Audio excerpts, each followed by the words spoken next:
है। सारे मैटर पे अगर बात किया जाएगा तो बहुत समय लग जाएगा, इसलिए मैं कुछ चुनिंदा बातें आपके सामने रखना चाहता हूं। मजलिस-ए-इत्तेहादुल मुस्लिमीन में हम सारे लोगों को क्यों आना चाहिए, मजलिस-ए-इत्तेहादुल मुस्लिमीन हमारे और आपके लिए क्यों जरूरी है, ये समझना जरूरी है। मजलिस-ए-इत्तेहादुल मुस्लिमीन का मकसद क्या है, इसको भी हमें समझने की जरूरत है। सवाल इस बात से उठता है कि लगभग हमारे बुजुर्ग लोग काफी अरसे से, हमारे अब्बा हुजूर और भी हमारे पुराने लोग, ये राजनीति में हमारा जड़ कहां से काटा जा रहा है, मुसलमानों को कहां से कमजोर किया जा रहा है, इसके बारे में उन लोगों ने ध्यान नहीं दिया। सवाल इस बात का उठता है, ये जरूरी नहीं है कि पिछले 70 साल में हम लोग जो बोझ उठाते चले आ रहे हैं उसे आज भी उठाया जाए। ये हमारे बुजुर्गों की गलतियां थी जिसका मुआवजा आज हम और आप दे रहे हैं। हमारे बुजुर्गों ने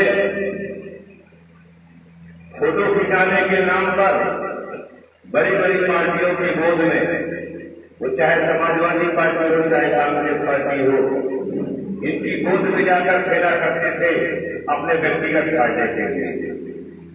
उसमें कौन का कोई फायदा नहीं था और उनको आगे कर लिया जाता था। और लिहाजा हिंदुस्तान के सारे मुसलमान ये सोचते थे कि हमारी क़यादत करने वाले हमारे नेता इस पार्टी में है तो लगता है ये पार्टी की जरूरत है।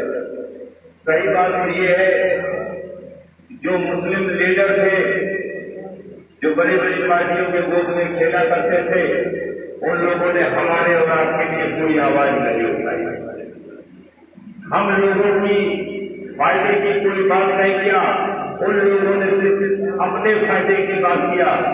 वो जानते थे मैं सांसद बन गया, मेरा भाई सांसद बन गया, मेरा दामाद विधायक बन गया, सारे लोगों को टिकट मिल गया, कोई एमएलसी बन गया, वो इसी में खुश थे। जबकि जब मुरादाबाद का दंगा हुआ, जब ईदगाह में मुसलमान मारे गए, तब हमारे लीडरों को इसकी आवाज उठानी चाहिए। जब 1987 में हासिलपुरा के गाड़ी नंबर आपको मैसेज कर दिया, गाड़ी रवाना होगी, तब पूरे हिंदुस्तान में कांग्रेस की हुकूमत थी और जीती जाती तस्वीर थी। घर से मुस्लिम नौजवानों को निकाला गया मत फोन करना और एक नहर पे ले जाकर बुरी तरीके से पुलिस के लोग थे, बीएससी के लोग थे, उन लोगों ने गोलियां बरसाई। ये हमारे जो मुस्लिम लीडर हुआ करते थे, इस पर कोई आवाज नहीं उठाए और 25 साल बीत गया, न्याय नहीं मिला।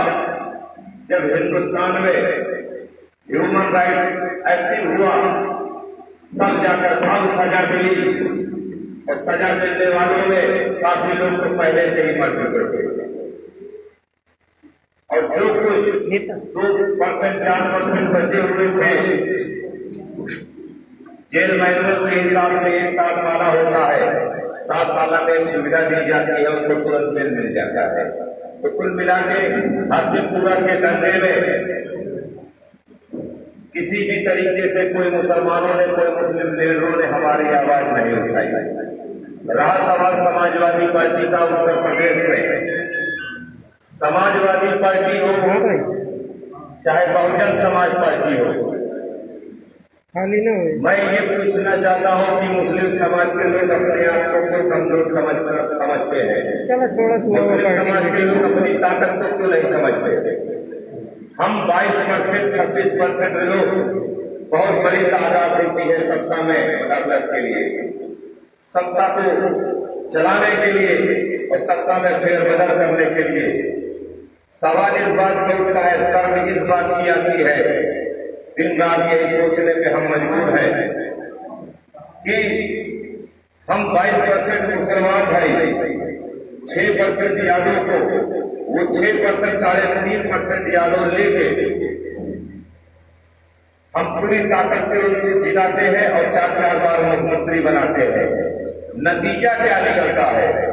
नतीजा ये निकलता है कि मैं ये प्रैक्टिकली बात कर रहा हूं, ये सुनी हुई बात और ख्याली पुलाव नहीं बता रहा हूं, मैं सीरियस बात कर रहा हूं। बहुत जमीनी स्तर से इसका रिसर्च कर रहे हैं और इसके बारे में सोच रहे हैं, देख रहे हैं। मैंने देखा कि पुलिस लाइन में अभी की जो भर्ती हुई है अखिलेश की गवर्नमेंट में 750 रंगरूट पुलिस लाइन प्रतापगढ़ में आए हैं। जो PIL का दाखिल करना है, जो सूचना अधिकार से मांगना है, वो एक अलग मैटर है। लेकिन जो मैंने जमीनी स्तर से तहकीकात किया, तो ये पता चला कि लगभग 750 लोगों में लड़कियों की भर्ती और लड़कों की भर्ती में उसमें टोटल 3 मुसलमानों की भर्ती थी। 100 में अगर एक मुसलमान भर्ती होता है तो 1% बोला जाता है, और 700 में 3 मुसलमानों की भर्ती हुई है। ये किसकी कमजोरी है? हमारी कमजोरी है, आपकी कमजोरी है। जब हम प्रशासनिक अमले से हम निकाल दिए जाएंगे, हिंदुस्तान की आर्मी से निकाल दिए जाएंगे, तो ये आप लोग जो ढिढोरा पीट रहे हैं, हमारा कोई सुनने वाला नहीं है, हमारा सुनने वाला कोई नहीं है, तो हमारा कैसे सुना जाएगा? जहां सुनवाई होती है वहां तो हमारे लोग है ही नहीं। जब 700 में 3 मुसलमान अगर भर्ती हो गए पुलिस विभाग में, तो हमारे सुनने वाला कोई नहीं है। तो 3 अगर है भी गलती से, अगर एक मुसलमान चौकी में सिपाही है या दरोगा है, तो वो इतनी दबाव में रहेगा कि वो खुद बोल भी नहीं पाएगा, हमारे और आपके हक की बात नहीं कर पाएगा। सवाल इस बात का उठता है कि अगर आज आर्मी में हमारे लोग भर्ती हुए होते, ये कांग्रेस गवर्नमेंट ने अगर मुसलमानों को भर्ती करने की जरूरत भी नहीं थी। सन 1965 के अंग्रेजों के पीरियड से ही Gorkha regiment, Punjabi regiment, Sikh Maratha regiment, Muslim regiment, सारे रेजिमेंट के नाम से ये सारे सिस्टम थे हिंदुस्तान की आर्मी में। लेकिन आज के डेट में क्या किया गया? 1965 की जंग में वीर अब्दुल हमीद ने पाकिस्तान के 4 टैंकों को तोड़ा।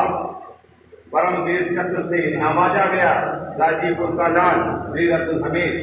लेकिन उसके बावजूद भी कांग्रेस की सियासत, कांग्रेस ने क्या किया? धीरे धीरे मुस्लिम रेजिमेंट को खत्म कर दिया। आज हम आर्मी में भी नहीं है। नतीजा क्या निकलता है? नतीजा ये निकलता है, आज का मौजूदा हालात ये है, कश्मीर में, पूरे कश्मीर में जो मुस्लिम बच्चों पे वो आतंकी नहीं है, वो हमारे हिंदुस्तान के हमारे अंग है।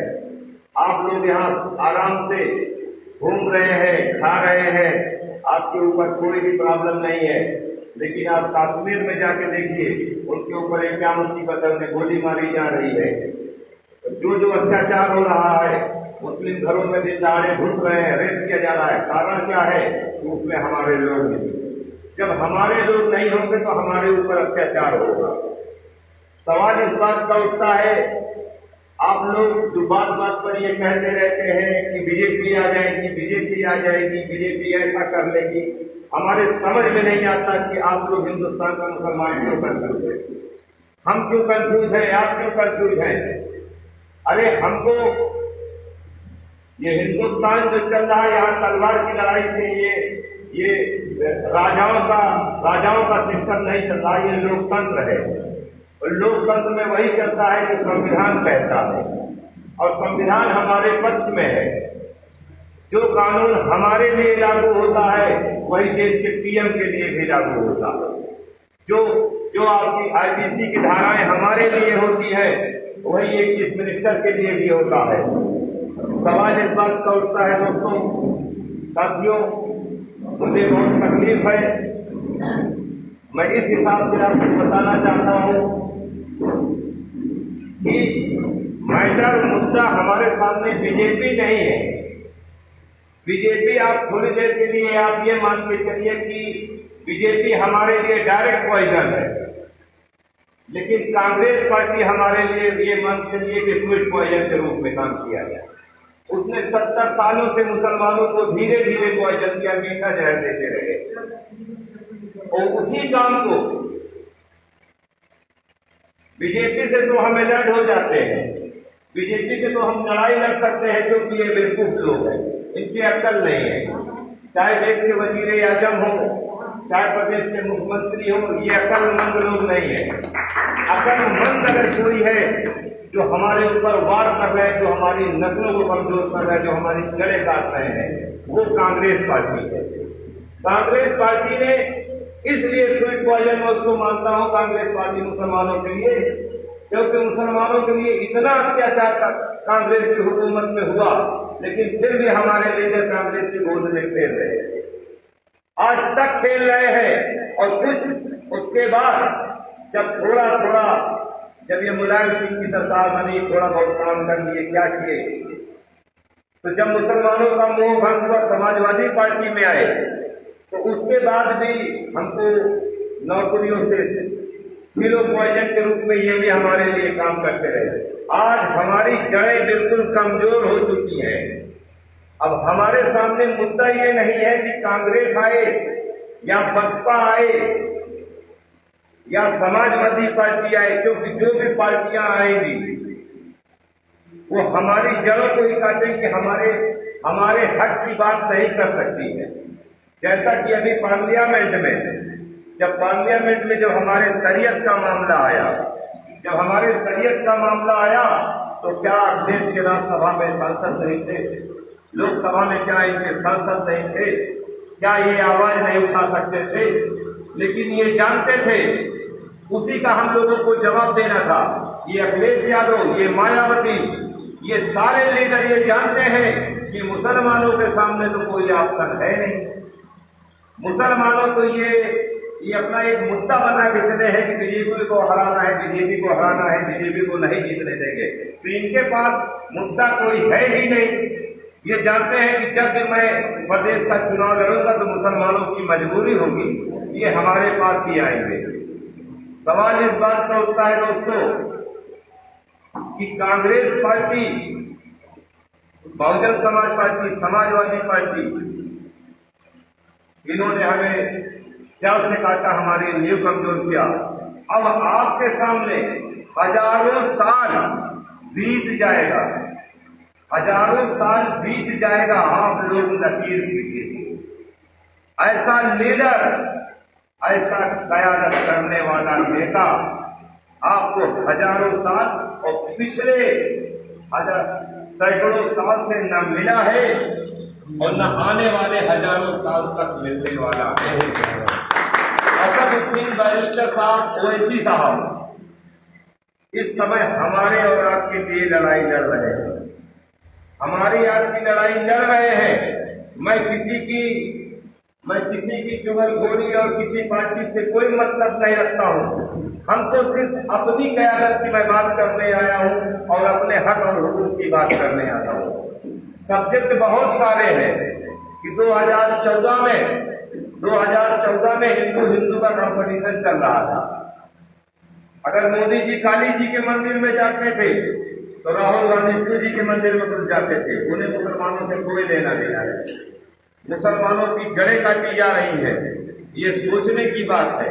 और सबसे बड़ी चीज तो मैं आपको ये बताना चाहता हूँ कि जो बीजेपी का वोटर होगा, आप बात समझिएगा, हमारी बात समझिएगा, बहुत ध्यान समझिएगा। जो बीजेपी का वोटर है उसकी कोई पहचान नहीं है। मुस्लिम वोटर की एक पहचान है, मुस्लिम वोटर की ये पहचान है कि बीजेपी में नहीं जाएगा। लेकिन जो बीजेपी का वोटर है उसकी कोई पहचान नहीं है। अमित पांडे अगर बीजेपी की गवर्नमेंट में है, तो अमित पांडे बीजेपी की गवर्नमेंट में है। और बीजेपी की गवर्नमेंट अगर चली गई, समाजवादी पार्टी चले आई, अगर समाजवादी पार्टी को हम लोगों ने जिता दिया तो अमित पांडे जो है बीजेपी को छोड़कर समाजवादी पार्टी में आ जाएंगे। नतीजा क्या निकला? मैंने जिताया तो उसी को, सिर्फ फर्क इतना है कि जिस तरीके से आप मार्केट में देखते हैं कि पैकिंग बदला रहता होगा। सोहन पपड़ी की पैकिंग रहती है, कहते हैं ये हल्दीराम का है, कंपनी का है, ये हिंदुस्तान लीवर कंपनी का है, लेकिन मटेरियल क्या है? मटेरियल सब में सोहन पपड़ी है। इस तरीके से हर पार्टियों में बीजेपी के लोग हैं। ये अपने दिल और दिमाग में डालिए, डालने की जरूरत है उस चुनाव में। और दूसरी बात, सबसे बड़ी चीज तो मैं ये बताना चाहता हूं कि उत्तर प्रदेश में 120 हमारी मुस्लिम बाहुल सीटें हैं। और समझिएगा आप लोग, उत्तर प्रदेश में 120 मुस्लिम बाहुल सीटें हैं। आसानी से बिना किसी का वोट लिए जीत सकते हैं। लगभग 60-70 सीट पे हम हारने और जीतने की संघर्ष कर सकते हैं, हारने की और जीतने की संघर्ष कर सकते हैं। और कम से कम सैकड़ों सीट पर लोगों की विचारधाराएं बदल सकते हैं, मंसूबा बदल सकते हैं। समाजवादी पार्टी को भी हरा सकते हैं, कांग्रेस पार्टी को भी हरा सकते हैं, बहुजन समाज पार्टी को हरा सकते हैं। तो साथियों, मेरे दोस्तों, आप लोग से मैं गुजारिश करता हूं, दिल में बहुत तकलीफ है और सवाल इस बात का उठता है कि मजलिस-ए-इत्तेहादुल मुस्लिमीन के हम इसरार भाई, सुजात भाई, हमारे काफी लोग हैं, हम लोग बहुत मेहनत कर रहे हैं। और लेकिन सवाल इस बात का उठता है कि अगर मेहनत कर रहे हैं तो इससे हमें कोई फायदा नहीं है, बल्कि हम लोग अपना खर्च करके पूरे गांव में जा जाके प्रोग्राम कर रहे हैं, बल्कि अपने काम को नहीं देख रहे हैं, अपने बिजनेस को छोड़ दिए हैं। सिर्फ इसलिए छोड़ दिए हैं कि बर्दाश्त नहीं होता। जब अखलाक खान मारा जाता है तो बर्दाश्त नहीं होता, पहलू खान मारा जाता है तो बर्दाश्त नहीं होता है, जब रकबर खान मारा जाता है तो बर्दाश्त नहीं होता है, जब एक बुजुर्ग मुसलमान थे उसका रोजा तोड़वा के जबरदस्ती जनावर का गोश्त उसके मुंह में डाला जाता है तो वह जनावर नहीं, तब बर्दाश्त नहीं होता है। इन सारी चीजों को देखते हुए दोस्तों, साथियों, हम लोगों में, हमें भी अपने काम का फिक्र है, हमें भी तरक्की करने का फिक्र है, हमारे भी, लेकिन हम उसको एक नजरअंदाज करके कौम की मोहब्बत में कौम को मजबूत करने के लिए, कौम के लिए काम कर रहे हैं।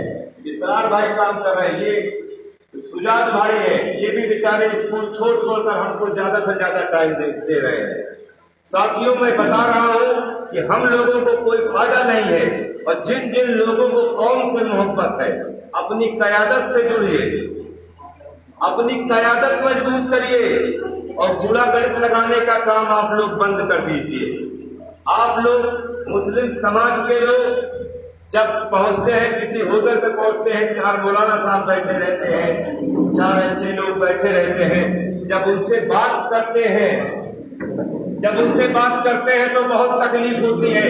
उनकी सोच और उनकी विचारधारा, क्योंकि उनकी सोच सिर्फ निगेटिव ही रहती है, वो पॉजिटिव नहीं सोचते हैं।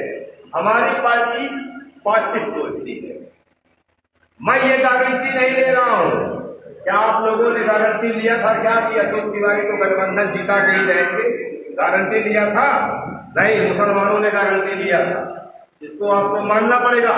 नहीं जिता पाए पूरे हिंदुस्तान का मुसलमान 2014 में पूरी ताकत लगा दिया था बीजेपी को हराने के लिए। बीजेपी क्यों जीती? क्योंकि मुसलमानों ने पूरा ताकत लगा दिया था।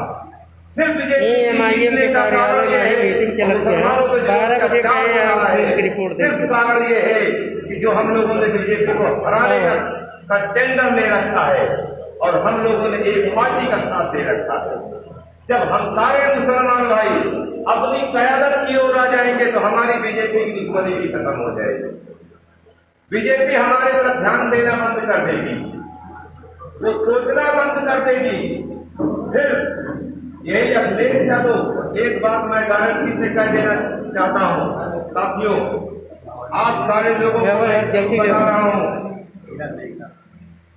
बहुजन समाज पार्टी, कांग्रेस पार्टी और समाजवादी पार्टी पूरे उत्तर प्रदेश में अगर एक भी सीट अगर जीत लेगी मुसलमानों के लिए, तो मैं इसको चैलेंज कर रहा हूं।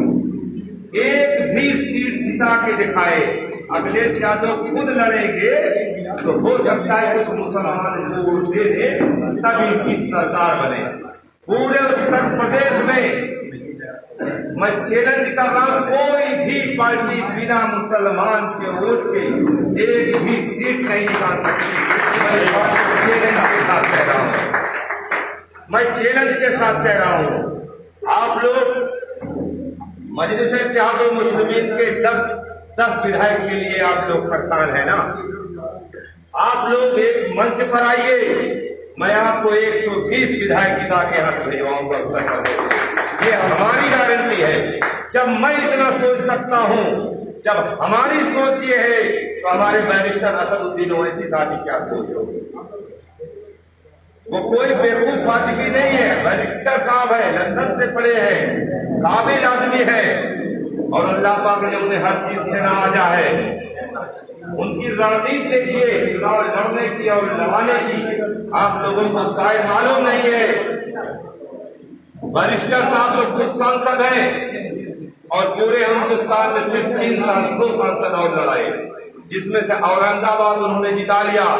लेकिन अभी आपको ये भी नहीं मालूम है, बैरिस्टर असदुद्दीन ओवैसी साहब ने बैकडोर से 17 सांसद को लड़ाया और 17 सांसद को जिता दिया।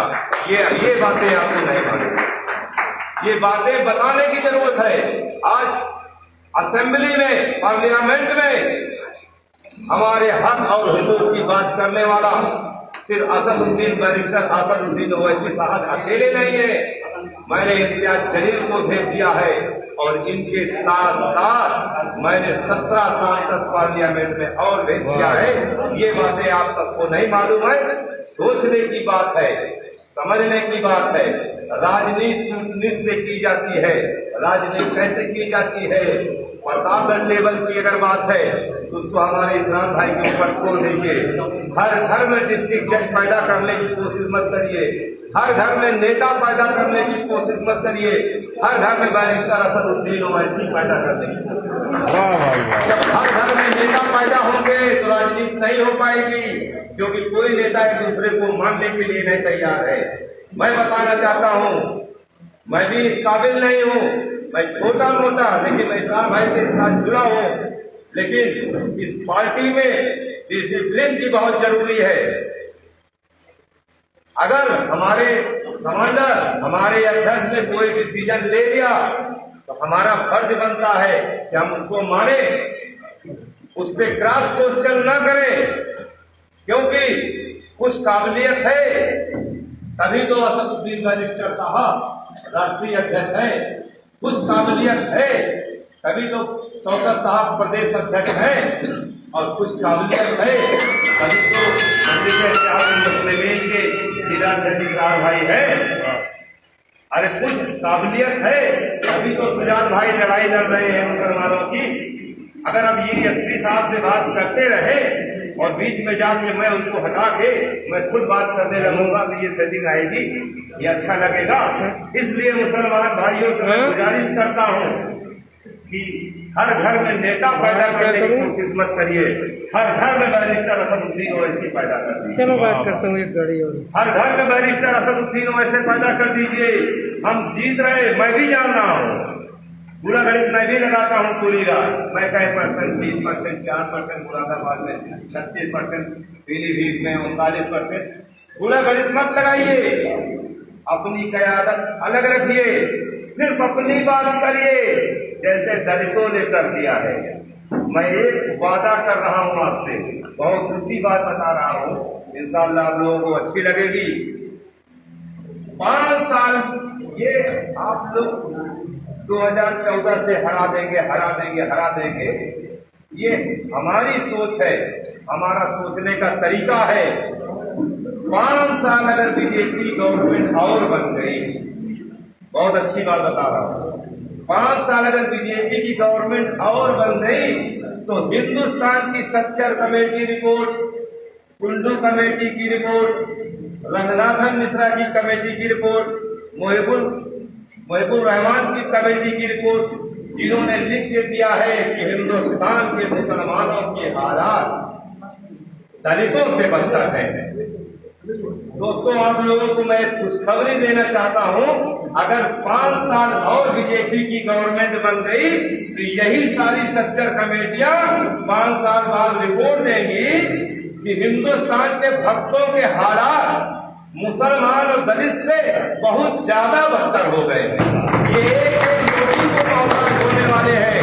मैं बहुत डीपली रिसर्च कर रहा हूँ, मैं समझ रहा हूँ ये पॉलिटिक्स है। इनके हालात 5 साल में जो ये गाना गा रहे हैं और नारा लगा रहे हैं और जरा सी खुशी में जो गीत गा रहे हैं, इनके हालात 5 साल में ये एक रोटी को मोहताज होने वाले हैं। अब मुसलमान भाइयों से मैं एक गुजारिश करता हूं कि राजनीति के साथ साथ आप अगर 8 घंटे मेहनत करते हैं तो 2 घंटे और मेहनत करिए, 2 घंटे और मेहनत करिए, ओवर टाइम करिए, लेकिन अपने बच्चों को बढ़िया शिक्षा में, बढ़िया स्कूल में भेजिए, उन्हें जागरूक करिए। लेकिन पढ़ाने का मतलब ये नहीं है कि वो हमारी क़यादत भूल जाए। उनको बढ़िया पढ़ाइए, संविधान पढ़ाइए और हमारे हक और हुकूक की लड़ाई कैसे लड़ना है उसको बताइए। मैं एक छोटी सी बात बता रहा हूँ। हमारी लड़की स्कूल में गई तो उसके क्लास टीचर ने पढ़ाते पढ़ाते उससे क्वेश्चन किया कि जीनत सिद्दीकी आप ये बताइए कि ये मुसलमान आतंकी कैसे होते हैं? ये सारे मुसलमान आतंकी ही क्यों होते हैं? हाँ, तो ये सारे उसके बाद पहले दिन आके हमको बताया कि पापा जो है हमारे जो LLB के क्लास टीचर हैं सबसे क्वेश्चन नहीं करते हैं, हमको मुश्किल समझ कर ये हमसे क्वेश्चन करते हैं कि जीनत सिद्दीकी ये बताइए कि ये मुसलमान आतंकी क्यों होते हैं? हमने कहा कोई बात नहीं है बेटा, तुम नजरअंदाज किया करो, तुम पढ़ो तो उससे पढ़ो, नहीं गूगल पे पढ़ो, घर में पढ़ो, ट्यूशन से पढ़ो, कोई जरूरी नहीं अपने हिसाब से पढ़ो। दूसरे दिन 1 हफ्ते बाद उसी क्लास टीचर ने फिर बोला जीनत सिद्दीकी आप ये बताइए आप लोग के समाज में ये मांस मछली अंडा क्यों खाया जाता है?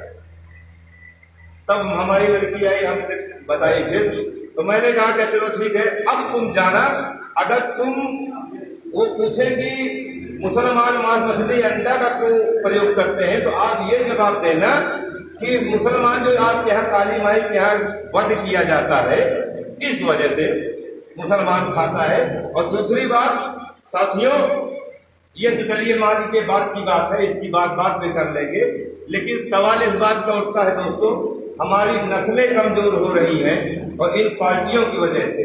आप सारे